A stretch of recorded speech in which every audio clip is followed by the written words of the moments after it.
합시다. 좋은 임원이 됩시다. 좋은 일꾼이 됩시다. 시작. 좋은 일꾼이 됩시다. 인사했기 때문에 뽑히면 무조건 좋은 일꾼이 되시기 바랍니다. 마태복음 5장 10절로부터 12절. 마태복음 5장 10절로 12절입니다. 제가 읽겠습니다. 너를 위하여 핍박을 받은 자는 복이 있나니 천국이 그들의 것입니다. 나로 말미암아 너희를 욕하고 핍박하고 거짓으로 너희를 거스려 모든 악한 말을 할 때에는 너희에게 복이 있나니 기뻐하고 즐거워하라. 하늘에서 너희의 상이 큼이라. 너희 전에 있던 선지자도 이같이 박해하였느니라. 총회하고는 큰 관계가 없는데 원래 총회할 때 총회 설교를 잘 안 합니다. 제 본심을 총회 설교를 통해서 나타낸다고 생각하기 때문에 방지하기 위해서. 그래서 저는 원래 했던 대로 하도록 하겠습니다. 이번에 임원으로 선출되신 분들께서는 너를 위해서 박해를 받지 말고 축복을 많이 받으시기 바랍니다. 이제 우리가 팔복을 했는데 이제 마지막 8번째입니다. 첫 번째부터 7번째까지는 하나님 백성들의 그 성품의 그 특징을, 직접적인 특징을 이야기합니다. 근데 오늘 하는 그 8번째 이것은 성품은 아니에요. 성품은 아니고 하나님 백성들이 이런 성품을 가지고 살아갈 때 외부적으로 핍박을 받을 수 있는 상황이 온다 하는 것을 이야기하는 것이기 때문에 어떻게 보면 하나님 백성들이 그 정체성의 문제, 존재에서 오는 그런 그 특징이라고도 할 수가 있습니다.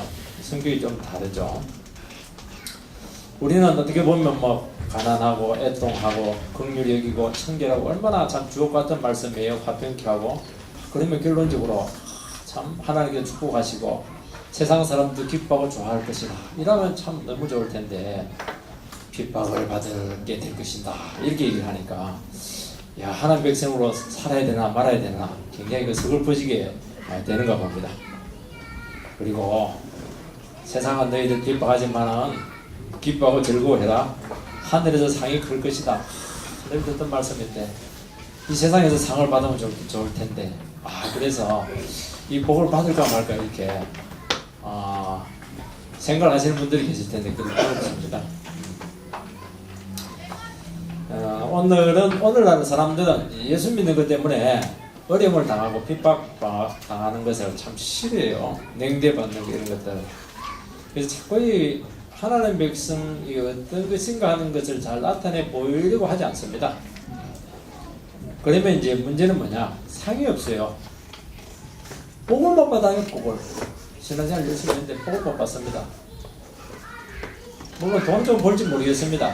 복 아닙니다. 그래서 오늘은 꼭 하나님 백성의 모습을 정말 다시 한 번 더 이렇게 새롭게 하는 기회가 되기를 축원드립니다. 첫 번째는 세상에서 을을 위해서 박해를 받는 경우가 있죠. 요즘 그 영화 제보자라는 게 있는데 황우석 교수의 줄기세포의 비리를 폭로한 내부 제보자의 그런 가 당한 그 고통과 어려움을 영화한 겁니다. 황 교수님 거의 신적인 존재가 되었는데 그 연구의 허위성을 폭로하는 것이 얼마나 고통스러웠는가. 그래서 내부 제보자의 13층 집까지 로프로 찾아와서 위협을 할 정도였다. 그런 내용이죠. 요즘 이제 내부 고발자에 대한 사회 보호 대책 법으로 이렇게 마련되어 있습니다. 영어로는 이제 딥 스로트, 목구멍 깊은 곳이다. 이제 그렇게 하는데, 그러니까 내부에 있는 비리들은 외부에서 도저히 알 수가 없습니다. 너무 깊기 때문에. 그리고 그 관계에 된 사람들이 전부 다 비리 유자들이기 때문에 드러나지가 않아요. 그래서 누가 이렇게 의식을 가진 사람이 폭로를 해야 어느 정도 알 수가 있는 것입니다. 근데 문제는 많으니까 그런 사람들이 폭로를 하면 바로 조직에서 이제 배신자로 낙인이 찍히게 되고, 물론 법의 장치를 하고 있지만은 실제로 이미 법이라고 하는 것은 보호를 해줄 수가 없어요. 아무리 잘 만들어도 안 되는 거예요. 이미 너무나 많은 해악을 당하는 경우가 많습니다. 사람들은 이제 다 바르고 정의로운 사회에 살고 싶어 하는데, 이 불의한 사회나 조직에 있게 될 때 너무 고통을 많이 받게 되고, 거기서 살아남으려면 같이 불의의 동조자가 돼야 되는데, 불의의 동조할 수 없을 때 참 그것 자체로 너무 고통스럽고, 어떻게 보면 인생 파멸이 될 수도 있고, 심지어 그 목숨까지 잃는 경우가 많고, 그런 것들이 또 영화가 많이 되고 있습니다. 그리고 이런 고통을 당하면 잠깐으로 끝나느냐, 온갖 무차별 공격을 받게 되는데, 그런 걸 한번 당해놓고 보면 참 인생이 뭔지, 불의에 대한 이 절망감으로 이 삶에 대한 의욕을 다 잃게 됩니다. 법의 보호를 받으면 되지 않느냐. 이런 법이라고 하는 것은 최소한의 한계 조항입니다. 실제 힘 있는 자에게 한번 미우터를 한번 바뀌어보면요, 인간이 어떻게 교묘하게 법망을 피하면서 괴롭힐 수 있는가, 수천 수만 가지에 대한 비법들을 알 수가 있게 됩니다. 그거는 될 수가 없어요. 요즘 보면 이 법이라는 것은 반드시 증거를 가져야 되는데, 이 고발하고 고소하려면 자기가 그 증거를 증명을 해야 되는데, 이걸 다 다무고 있는데 그게 되겠습니까? 안 되는 겁니다. 요즘은 그래서 증거가 확실한 사람의 재판에 이긴다, 이런 말이 있어요. 일방적으로 당하는 겁니다. 자기가 한번 이렇게 딱 대응을 하죠. 불이다 이렇게 하면 전체가 달리 들어서 그 사람의 법적인 책임을 먹이기 때문에 반격도 못하고 너무너무 고통을 당하고 있는 것입니다. 성경에서 보면 을을 위해서 박해받는 자가 복이 있고 천국이 그들의 것이다, 그렇게 이야기합니다. 근데 현실로 보면 그게 복이 될 수가 없어요. 정의를 위해서, 또 을을 위해서 용기 있게 바르게 살아가야 될 때 고통과 저주의 삶이 될 수밖에 없고, 지옥 같은 삶을 경험할 때가 많습니다. 그래서 이제 직장을 잃기도 하고, 조직에서 온갖 정말 온갖 조직의 맛을 보는 것이죠. 생존권이 달리기 때문에 쉽게 움직일 수도 없고, 끔찍한 일을 많이 당하게 된다는 것입니다. 그래도 오늘 성경 말씀 뭐라고 하냐니까, 그런 가운데서도 이 을을 위해서 박해를 받는 사람은 복이 있다, 천국이 그들의 것이다, 그렇게 이야기를 합니다.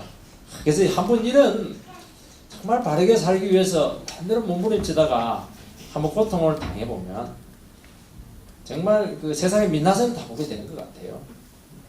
한때는 이 조직을 위해서, 이 세상을 위해서 내가 뭔가를 바르게 해야 되겠다, 계획을 해야 되겠다, 얼마나 선한 마음으로 이렇게 합니까?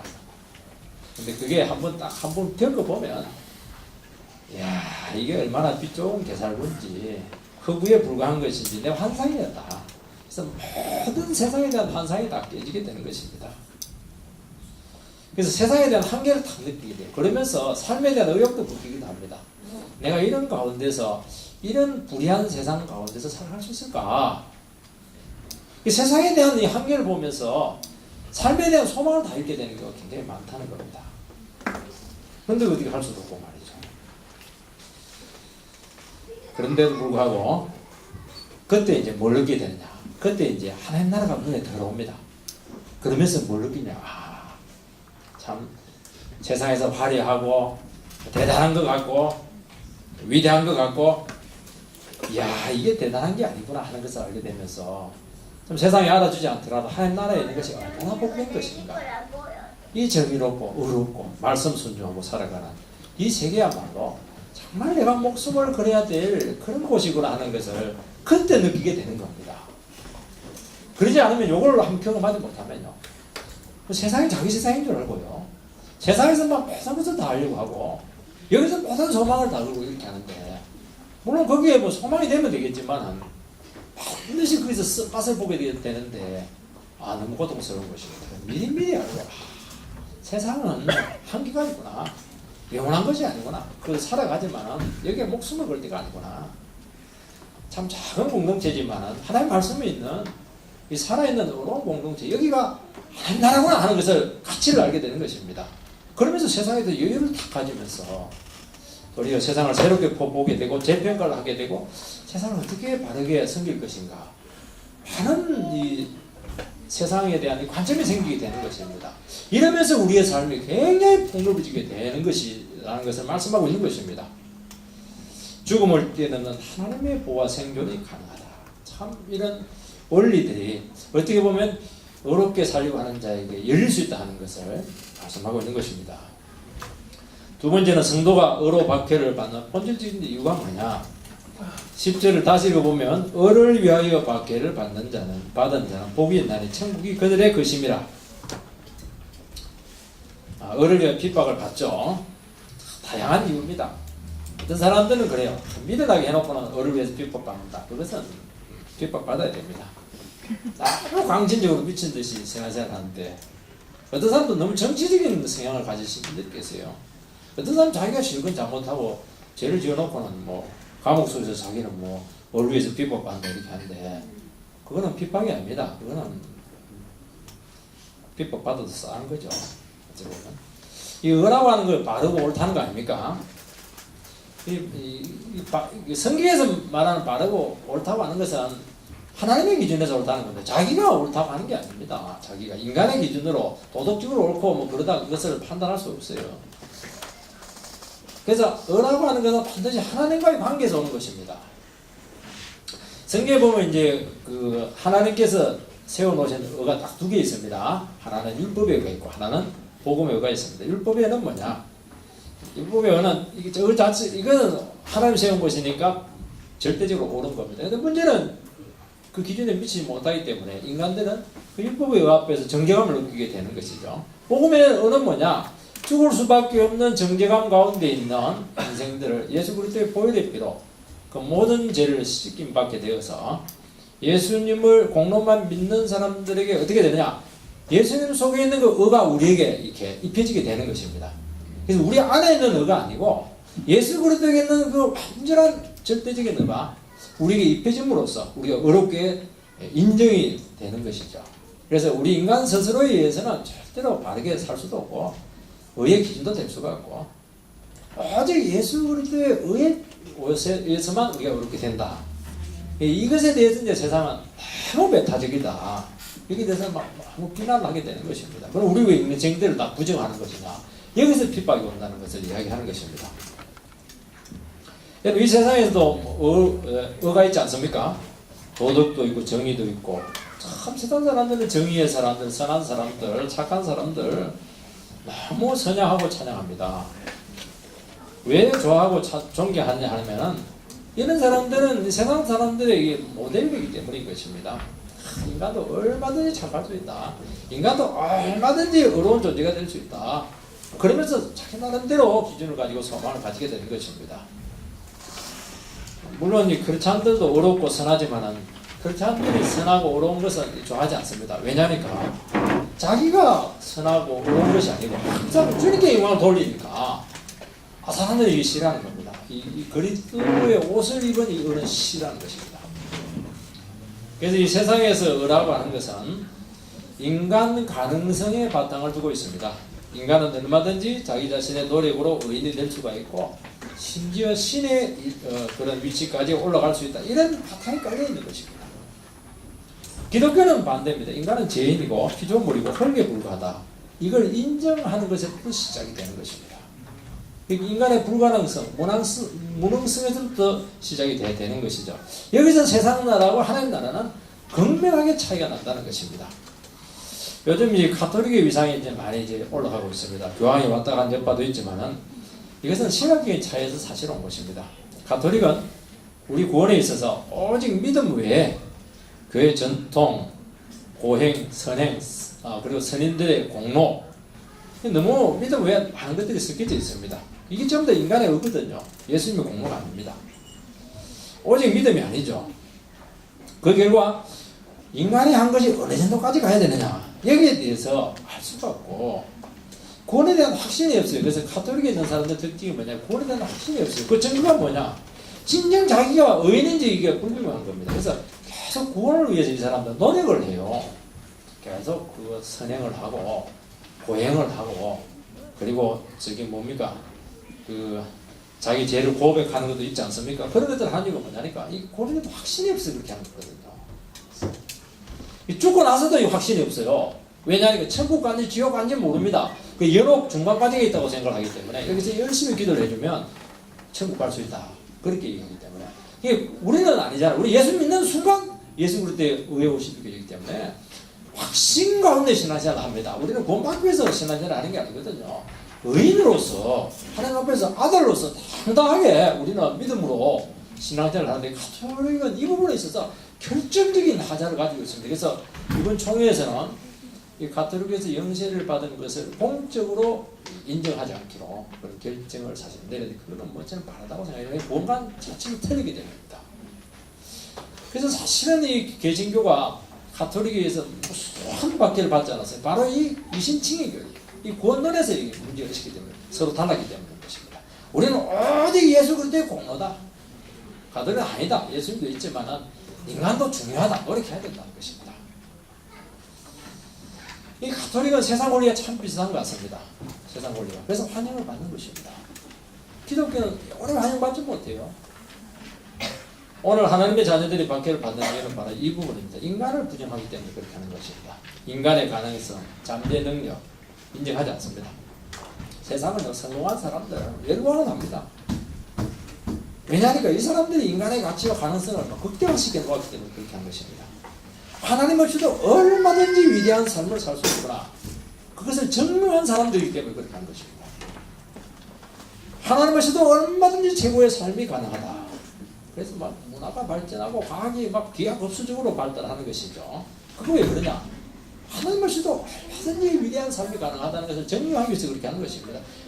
비싼 대가를 지불하고 또 터지기도 하고 이렇게 하면서도 우주선을 보내는 이유는 지구 밖에도 생명체가 있다는 것을 그렇게 증명하기 위해서 그렇게 하는 것입니다. 하나님 존재 부정이죠. 그래서 세상 사람들이 제일 듣기 싫어하는 말이 뭐냐? 주님의 인도가 어떻고 하나님의 섭리가 어떻고 하나님의 존재 개념에 대해 너무 싫어합니다. 여러분 성도는 연약함, 무능성, 재성을 고백하면서 살아갑니다. 주님이 우리의 삶 속에서 찾아오셔서 하신 것만 인정합니다. 은혜로 받은 것이죠. 받을 자격이 없는데 그저 주신 것입니다. 세상은요 여기에 대해서 막 미치도록 싫어합니다. 왜냐니까 이런 생각이라고 하는 이런 공간이라고 하는 것은 인간 안에 있는 것을 모든 부분을 다 부정하기 때문에 100% 부정하기 때문에 그렇게 하는 것입니다. 긍정하는 부분이 없습니다. 여러분 이 불교의 사상 중에서 제일 중요한 게 뭐냐? 덕도하는 겁니다. 깨달음죠. 깨달음. 그래서 우리도 성경을 읽으면서 깨닫는데 우리하고 달라요. 우리는 말씀을 들으면서 깨닫게 되거든요. 불교는요 뭘 들으면서 하는 게 아니라 가만히 명상하면서 이게 깨닫는 겁니다. 자기 안에도 깨달음의 요소가 있는데 어느 순간 어느 때 갑자기 내 속에서 생각나는 거예요. 그러면서 깨달음이 왔다고 하는 것이면서 그러면서 고성이 돼가는 것이죠. 그래서 불교의 사람들이 열광을 하는 것입니다. 기독교는 그렇지가 않아요. 전도에 미련한 것으로 구원을 했다. 설교잖아요. 외부에서 여러분 설교 듣고 있습니다. 안 깨달아지면 지금 졸음에 살살살살 올 겁니다. 괜찮아. 깨달아지면 정신이 번쩍 나게 될 것입니다. 여러분들 지금 다 눈이 번쩍번쩍 뜨고 있습니다. 이것은 우리가 노력하고 연구해서 얻는 것이 아니죠. 말씀을 듣고 믿음이 생긴 것입니다. 그래서 불교에서는요, 불교 자기 안에 깨달음의 요소가 있다. 그래서 서양의 그 칸트 철학은 너무 비슷해요. 서양의 칸트 철학이 뭡니까? 우리 안에 오성이라는 것이 있고 뭔가 본질적으로 뭔가 깨닫는 요소가 있다. 그래서 불교와 칸트 철학은 많이 연결되고, 그래서 불교 사상을 보면요, 서양 철학을 많이 끌고 옵니다. 우리는 안 그렇습니다. 우리는 말씀 듣고 그냥 믿음이 생긴 거죠. 학벌도 문벌도 머리 좋은 것도 아무 필요 없습니다. 도리 이런 거 있으면요, 더 없는 것이 훨씬 더 낫습니다. 왜냐하니까 이런 것이 없어야 인간 안에 구원 조건을 찾지 않게 되면 그렇게 하는 것입니다. 그러니까 세상하고 기독교는 너무 다른 것입니다. 그러니까 세상에 봤을 때 기독교인이라고 하는 것은 너무 부담스러운 존재가 될 수밖에 없고 어디 보면 정제감을 느낄 정도로 너무 이질감을 가지고 있는 것입니다. 여러분 세상은 인간을 얼마나 긍정하는지 모릅니다. 여러분 조엘 오스틴의 그 긍정의 신학 한마디로 말하면 인간 속에 있는 잠재된 능력을 파악해서 그것을 어떻게 하든지 개발하자는 것이죠. 한국교회도 할 수 있다 하는 것 신념의 신학. 그것도 똑같아요. 인간 속에 있는 가능성을 믿음의 도움으로 극대화시키자 하는 것입니다. 그래서 교회가 엄청나게 커졌고 세계적인 교회가 되었고 사회적으로 영향력 있는 그런 위치에 있게 되었습니다. 그러나 인간 안에 있는 게 긍정적이고 가능성의 요소 속에는 반드시 재성이 들어있다는 것을 강조하고 있는 것입니다. 그래서 인간 속에 있는 것을 끄집어낼수록 반드시 부패성을 드러내게 되어 있고 부패로 가게 되어 있습니다. 그래서 그런 신앙을 가지고 교회를 이룬 교회는 전부 다 부패를 이루어지고 있어요. 지금 한데 반짝하지 오래 갈 수가 없어요. 자체 안에 파멸의 요소가 있기 때문에 그렇게 하는 것입니다. 그리고 인간 속에 있는 것을 기반으로 했을 때는요, 인간 속에 무슨 생명이 있어요? 죽음밖에 없는데 생명력이 없는 거예요. 오직 그리스도를 통해서 온 것만의 생명이 있고 은혜가 넘치고 영원히 변질되지 않는 고귀한 삶으로 인도한다는 것이 우리가 붙들고 있는 원리라는 것입니다. 여러분 12절 말씀을 제가 읽어보겠습니다. 후반절 보면 너희 전에 있던 선자도 이같이 박해하였느니라. 이스라엘 백성들은 하나님을 잘 믿는 선민들이 왜 선지자를 박해했을까? 제사장도 아니고 왕도 아니고 왕은 위험하죠. 박해했다는 선지자를 박해해요. 다른 사람이 아니고 말씀을 전하는 이 계시의 말씀을 전하지 않습니까? 계시의 말씀이 뭐냐니까 모든 인간은 하나님 앞에서 죄인이라는 것이고 철저히 무능하다는 것을 지하게 밝히는 사람들이 선지자들이거든요. 이스라엘 백성들이 원했던 것은 그것이 아니었습니다. 그들의 자존심을 세워주고 이스라엘 백성들의 선민성을 증거해주고 정말 이스라엘 백성들이 다른 민족과 얼마나 위대한가 하는 것을 드러내주기를 원했던데 더 못하다는 거예요. 너희들은 노예 출신들이고 뭐 애국 종놈들이고 이렇게 하니까 그냥 박해를 했던 것입니다. 정말 살기도 어렵고 팍팍한데 이 힘든 처지에서 현실적으로 도움이 되는 위로는 못해줄 망정 좀 이렇게 도움은 되지 못할 망정 능력을 원했는데 능력도 주지도 않고 말입니다. 결국 이 부분에 있어서 위치되지 않았기 때문에 무섭게 박해를 했던 것입니다.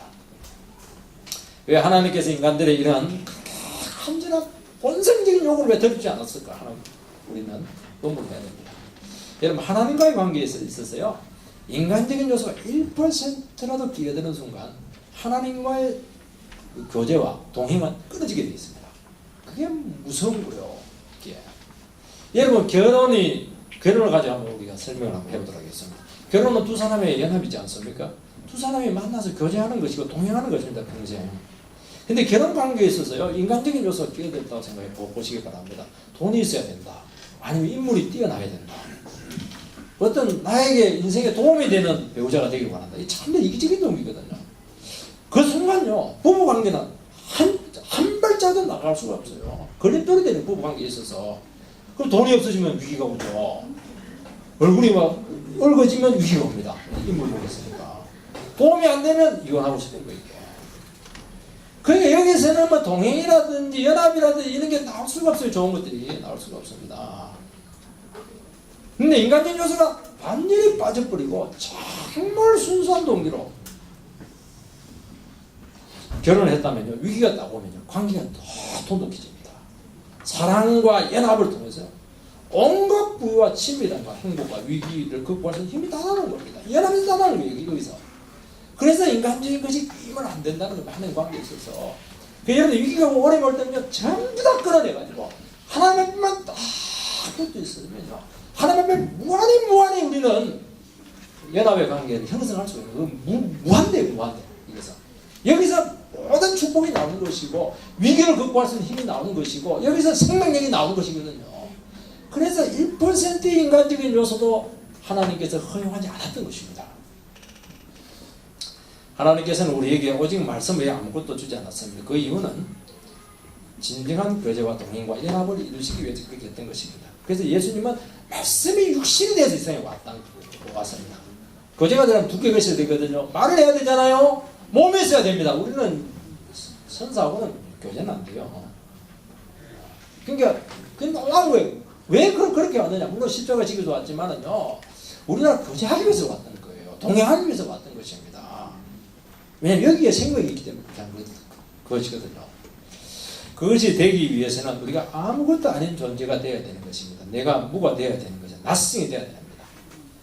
그래서 완전한 연합이 이루어지면서 온갖 축복과 생명과 무한대의 연합이 이루어지게 되었다 하는 것입니다. 참 놀랍죠. 여기서 세상과 하나님 나라는 극명하게 차이가 나는 것입니다. 마지막으로 간단히 하겠습니다. 이 세상과 양립할 수 없는 차이가 있다는 것입니다. 이 어른을 위해서 핍박을 받는 자가 복이 있다 했는데 그 이유는 천국이 그들의 것이다. 그러니까 이제 결국 이 세상 나라하고 하나님 나라는 양립할 수 없는 어떤 가치관에 있다는 것입니다. 보는 관점이 있다는 것이죠. 세상 나라는 인간 중심의 세계관이고 하나님 나라는 하나님 중심의 신본적인 나라라는 것입니다. 오늘도 이 두 세계관이 충돌하지 않습니까? 헬레니즘은 인본주의고 헤브라이즘은 신본주의입니다. 세계 역사는 결국에는 이 두 세계관의 충돌과 대립에 의해서 발전했다. 그렇게 누가 표현합니다. 여러분 헬레니즘 그 문화의 뿌리가 어디에 있느냐? 물론 이제 그리스 헬라에도 있겠지만 그 뿌리는요 함의 자손 그 니므롯에 의해서 건설된 이 바벨탑에 있습니다. 쭉 거슬러 가면 그렇게 됩니다.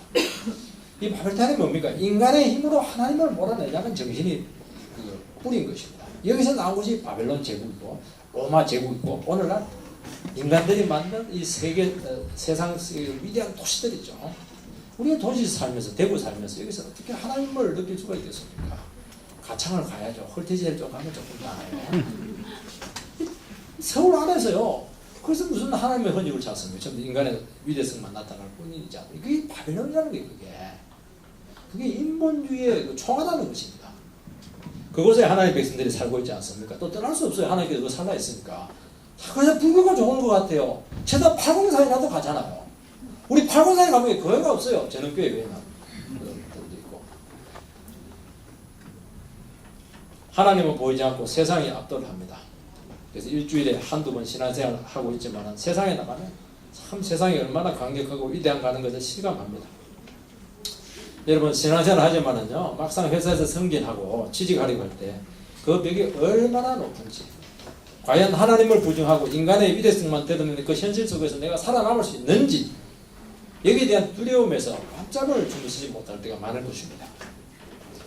이 대부분 세상에서는 그래도 세상의 원리대로 살고 자기 자신이 기독교인이라는 신분도 숨기면서 대충 살아갑니다. 그러면요 적어도 핍박은 받지 않습니다. 세상은 체제에 위협이 되지 않으면 그대로 방착이 됩니다. 그러니까 오늘 이 성도들이 살아가는 것이 얼마나 치열한 영적인 싸움인가 하는 것을 기억해야 된다는 것이죠. 교회에 나와서 날마다 생수를 마시지 않으면 금방 떠내려가는 것입니다. 강력한 하나님의 말씀이 아니고는 우리의 신앙마저 내가 떠내려갈 수밖에 없다 하는 것을 이야기해야 됩니다. 바로 이 문제를 이야기합니다. 이 문제. 여러분 가인이 아벨을 죽이지 않습니까? 왜 죽여요? 의인이기 때문입니다. 그 아벨은 하나님을 인정하는 삶을 살았던 것입니다. 그리고 아벨의 재산을 받는데 가인의 재산을 받지 않습니다. 왜 안 받았느냐? 가인 속에 있는 그 부패성, 하나님에 대한 거부적인 본성을 주님께서 간파하시기 때문에 그렇게 하는 것입니다. 가인은 아벨이 나란 정상적인 삶이지만 너무 거슬리는 것입니다. 살 수가 없어요. 그러니까 같이 살 수가 없다고 판단 내리기 때문에 그렇게 하는 영적인 열등감이 있었던 거죠. 그러니까 가인이 아무리 잘하고 똑똑하고 뛰어나고 세상적으로 책임 높은 집에 있더라도요. 예배를 막 딱 대려버리면 막 그냥 견디지를 못하는 게 이 사람이. 견디고 왜냐니까 하나님 앞에 그 삶이 인정이 되지 않기 때문에 그렇게 하는 것입니다. 그러니까 결국에는 그냥 데리고 나가서 하나님 죽일 수는 없고 동생을 책임지는 것입니다. 이게 예배의 위력입니다. 여러분 이 세상에서 살려면 어떻게 해야 됩니까? 예배 드리고 세상 가서 쳐 죽임을 당해야 되는 겁니다. 아멘. 나눠 보니까 이게 예배예요. 이게 예배. 이게 예배. 하나님이 내 예배를 받으신다. 하나님 다 보고 계세요. 거부적인 모습을 다 보고 있습니다. 진짜 하나님 순종하며 살 것인가를 다 보고 있다는 것이거든요. 그래서 돌 맞고 죽어야 돼요. 은혜 줄 아시기 바랍니다. 기회 주실 때 기쁨으로 잘 사시기 바랍니다. 참 놀라워요. 여러분 그래서 예배에서 우리가 회복되지 않고 예배에서 하는 게 인정받지 못하고 예배에서 내가 하나님 앞에 이렇게 연락되지 않았을 때 이것은 이 사람은 세상에서는 망할 수밖에 없는 것입니다. 회복되시기 바랍니다. 유일한 생명수의 침묵의 길입니다. 이 바빌론 같은 이 도시 속에 살아갈 때 유일한 교회 공동체가 우리를 살린다는 것을 기억해야 됩니다. 놀라운 거죠. 왜 기독교를 배척합니까? 기독교에는 전체적으로 세상을 부정하거든요. 주님이 세상을 악하게 때문에 미움을 받는다고 얘기하지 않았습니까? 세상은 그러지 않아요. 긍정을 하거든요. 그래서 우리가 어려운 가운데 있지만 그런 가운데 살기 바랍니다. 이번에 제가 보니까 팀 쿡이라고 하는 애플 회장이 뭐 게이다, 신이 준 선물이다. 그거 너무너무 당당하게 이야기합니다. 그 명성과 업적, 그 성취들. 근데요, 예수님 사람 안 속습니다. 아, 이 사람 본질은 이거였구나. 그냥 이 사람 보니까 가정생활 안 되겠네. 정상적인 가정 안 되고 하나님을 거부한 모습이 막 차있구나. 그 유명한 능력으로 이걸 뭐 증거를 하니까 엄청 안 좋은 영향력을 발휘하는 것입니다. 우리는 속지 마시기 바랍니다. 여러분 삼성도 바벨론이에요. 여러분들이 가정 파괴하잖아요. 그래서 애플도 위험한 거고 삼성도 위험한 거예요. 바벨론 한순간에 무너지거든요. 여러분들이 그걸 알아야 되는 것입니다. 창조에서 세워나가야 되는데 파괴하고 자랑하고 이렇게 하거든요. 이게 그 팀쿡이 어떻게 하는지 모르겠어요. 죽을는지 살는지 잘 모르겠어요. 여러분 이런 가운데 살면서 정말 속지 말고 잠시 핍박받는 것이 낫지, 하나님께 인정받는 것이 낫지, 여기서 인정받을 생각하지 마시기 바랍니다. 가정을 세우세요. 그에서 우리 영혼을 살리세요. 그리고 그 힘으로 세상을 재평가하는 것이 우리의 위치지, 그게 목숨을 걸고 거기서 뭐 성질 못해서 하지 마시고 나 먹고 살 수 있어요. 그렇게 되기를 축원드립니다.